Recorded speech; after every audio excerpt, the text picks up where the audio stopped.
Hello everyone. इस video में हम लोग बात करने वाले हैं एक और इम्पॉर्टेंट जीएस पॉलीफिल के बारे में जो है एरे डॉट फिल्टर।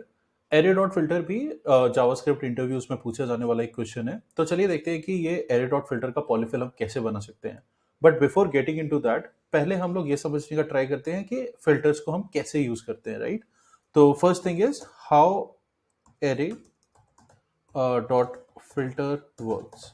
ये पहली चीज हम लोग लिखेंगे यहाँ पे और हम स्टेप बाय स्टेप देखेंगे कि इसमें क्या क्या चीजें होती हैं।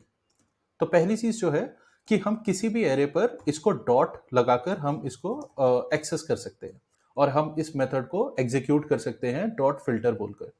अब जब हम इस मेथड को एग्जीक्यूट करते हैं तो हमारे पास क्या होता है कि हम इसमें एक और कॉल बैक पास कर सकते हैं। हम कॉल बैक कैसे पास करते हैं?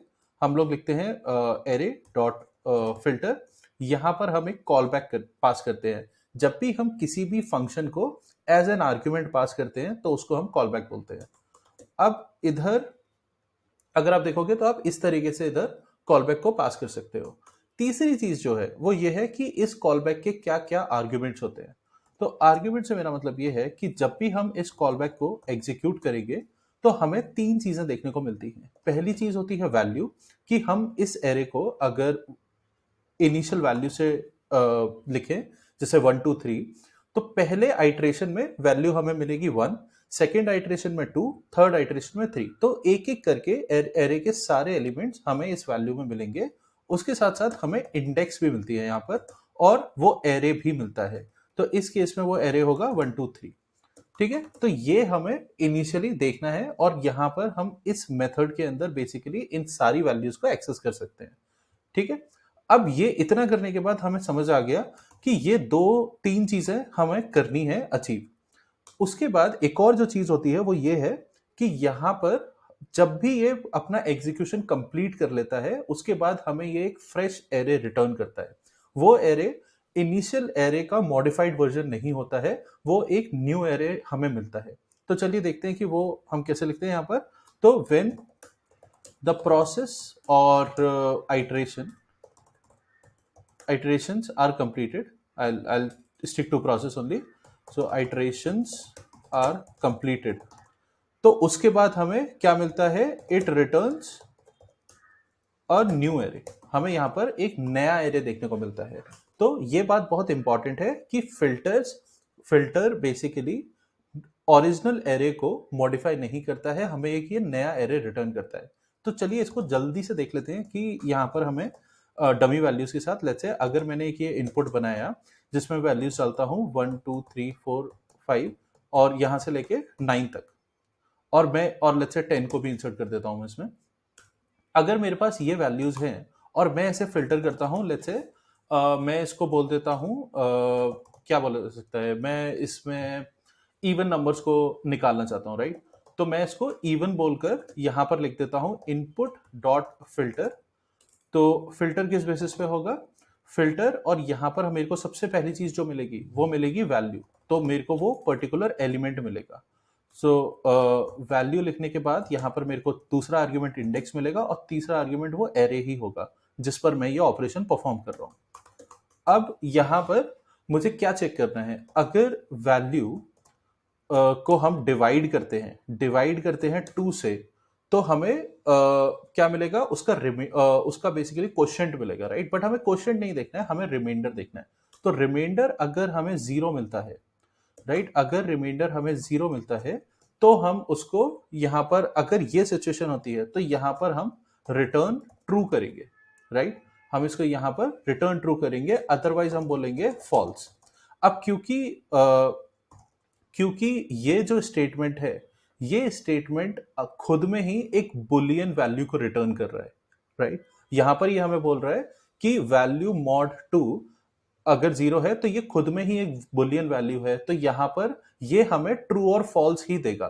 तो इसीलिए हम लोग सीधा सीधा इसी को रिटर्न कर सकते हैं, क्योंकि इसको जब कंप्यूट किया जाएगा जावास्क्रिप्ट के अंदर या किसी भी प्रोग्रामिंग लैंग्वेज के अंदर, इसको जब भी कंप्यूट किया जाएगा ये हमें दो वैल्यूज रिटर्न करेगा। आइदर वो value that value will be true, या तो वो हमें ट्रू रिटर्न करेगा ये, या फिर हमें ये फॉल्स रिटर्न करेगा।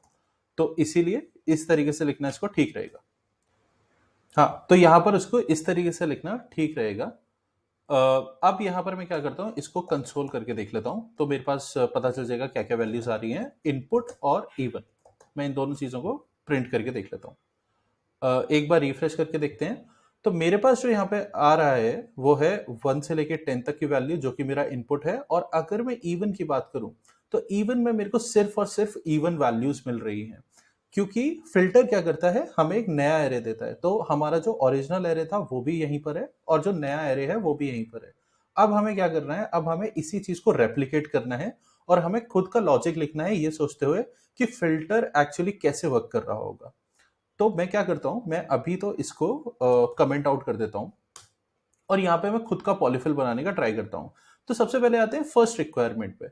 जब भी हम फर्स्ट रिक्वायरमेंट की बात करते हैं, तो हमें कैसे करना है, हमें यहाँ पे प्रोटोटाइप का यूज करना है। तो जब भी हम किसी ऑब्जेक्ट पे एक प्रोटोटाइप ऐड करना चाहते हैं, हम उस ऑब्जेक्ट में एक प्रोटोटाइप ऐड कर लेते हैं। जैसे हम एरे के केस में लिखेंगे एरे डॉट प्रोटोटाइप। तो प्रोटोटाइप डॉट, अब क्योंकि डॉट फिल्टर ऑलरेडी एग्जिस्ट करता है, तो मैं इसका नाम रखता हूं अंडरस्कोर फिल्टर। आप इसका नाम कुछ भी रख सकते हैं, इसको माई फिल्टर या फिर कस्टम फिल्टर कुछ भी बुला सकते हैं। मैं इसको अंडरस्कोर फिल्टर से यूज करता हूं, और मैं यहां पे लिखता हूं फंक्शन। और इस फंक्शन के अंदर बेसिकली ये मेरा एक फिल्टर का प्रोटोटाइप बन चुका है अभी भी। तो मैं यहां पर अगर इसको बोलूं कि इनपुट डॉट फिल्टर को एग्जीक्यूट करो, सॉरी, अंडरस्कोर फिल्टर को एग्जीक्यूट करो। और यहां पर मैं क्या करता हूं, क्योंकि मैं इनपुट पर ये ऑपरेशन परफॉर्म कर रहा हूं, तो अगर मैं इस मेथड के अंदर दिस को प्रिंट करूंगा, तो ये मुझे उसी एरे को प्रिंट करा के दे देगा। तो जैसा कि आप देख सकते हैं, यहां पर वो सेम एरे प्रिंट हो रहा है इसकी वजह से, क्योंकि मैं इसको प्रिंट कर रहा हूं। तो जो ये फंक्शन है, इसके अंदर जो दिस होगा, वो बाइंड हो जाता है जिस भी ऑब्जेक्ट पे या फिर जिस भी एरे पर आप ये फंक्शन को एग्जीक्यूट कर रहे हो। ठीक है, तो यहां पर मुझे दिस मिल गया, तो बेसिकली मेरे पास वो एरे आ चुका है। अब मुझे क्या करना है, तो ये जो चीज है, ये मेरी अचीव हो चुकी है। जो मेरा फर्स्ट स्टेप है वो हो चुका है। सेकंड स्टेप के लिए मुझे कॉल बैक पास करना है, तो हम एक कॉल बैक पास कर देंगे इधर। कॉल बैक पास कर देंगे इधर। कॉल बैक को एग्जीक्यूट करना है, तो हम वो भी कर देते हैं कॉल बैक। और यहां पर एग्जीक्यूट करने के लिए मुझे क्या चाहिए, वैल्यू मुझे चाहिए। हर एक वैल्यू, हर एक एलिमेंट चाहिए मुझे उस एरे का। उसको करने के लिए मुझे क्या करना पड़ेगा, उस एरे के सारे एलिमेंट्स को एक्सेस करना होगा वन बाय वन। वो करने के लिए मैं क्या करता हूं, कि यहां पर आके मैं एक लूप रन करता हूं, जिसको मैं बोलूंगा let I equals to 0 and I should be less than जो भी उस एरे का लेंथ है जिस पर मैं ये ऑपरेशन परफॉर्म कर रहा हूं। उसके बाद यहां पर मैं लिखूंगा कॉल बैक। अब मैं इस कॉल बैक को एग्जीक्यूट कर देता हूं। कॉल बैक को एग्जीक्यूट किया। कॉल बैक 3 वैल्यूज को एक्सपेक्ट करता है यहाँ पर फिल्टर के केस में, तो मैं सेम वैल्यूज पास कर देता हूं। पहली वैल्यू है वैल्यू, तो वो हो जाएगा दिस आई। दूसरी वैल्यू है इंडेक्स, तो इंडेक्स इज आई। और तीसरी वैल्यू है वो खुद एरे, तो दिस। तो ये 3 चीजें कॉल बैक चाहता है कि उसमें पास हो, तो वो मैंने रेप्लिकेट कर दिया है। तो मेरा ये स्टेप भी हो चुका है। अब जब ये प्रोसेस कंप्लीट हो जाता है, तो मुझे एक नया एरे मिलता है बेस्ड ऑन द कंडीशन जो भी यूजर ने लिखी है। जैसे कि हमने यहाँ पर ये लिखा है कि value mod 2 should be equals to 0। हम उसका देख रहे हैं कि रिमाइंडर 0 होना चाहिए, तो वो एक इवन नंबर होगा। बट यहां पर इन दी एंड हम दो ही चीजें रिटर्न कर रहे हैं, ट्रू या फॉल्स। तो अगर कंडीशन ट्रू है, तो उस पर्टिकुलर वैल्यू को एक नए एरे में डाल दो। उसको फिल्टर, बेसिकली वो वैल्यू फिल्टर को पास कर गई है, अदरवाइज वो पास नहीं कर पाई है। तो हमें ट्रू और फॉल्स के बेसिस पर ही उस एरे में, उस नए एरे में वैल्यूज को इंसर्ट करना है।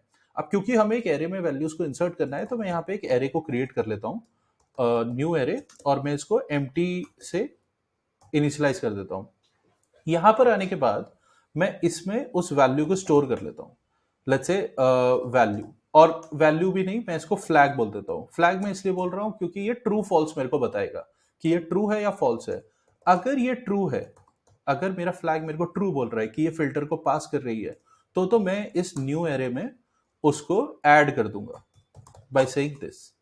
और मैं यहां पे लिख दूंगा दिस ऑफ आई, क्योंकि जो भी वैल्यू है वो मैं उसमें ऐड कर देना चाहता हूँ, करेंट आइटरेशन की जो भी वैल्यू है मैं उसको ऐड कर देना चाहता हूँ, otherwise I don't want to do anything. तो एल्स कंडीशन लिखने की मेरे को जरूरत ही नहीं है। तो अगर ये सेटिस्फाई होता है तो ही इसमें वैल्यूज को ऐड किया जाए। अब इन दोनों चीजों को हटाकर मैं यहां पे लिख देता हूं कि जब ये लूप कंप्लीट हो जाएगा मुझे कुछ नहीं करना है, मुझे सिर्फ और सिर्फ ये एरे रिटर्न कर देना है। तो रिटर्न करने पे मैं क्या लिखूंगा, रिटर्न न्यू एरे,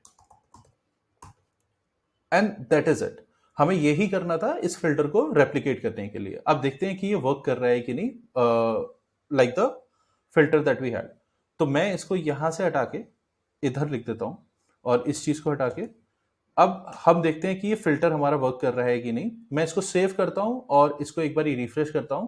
तो यहां पर हमें जो रिजल्ट देखने को मिल रहा है, अभी तो कुछ नहीं मिल रहा है क्योंकि मैंने कुछ भी प्रिंट नहीं किया है।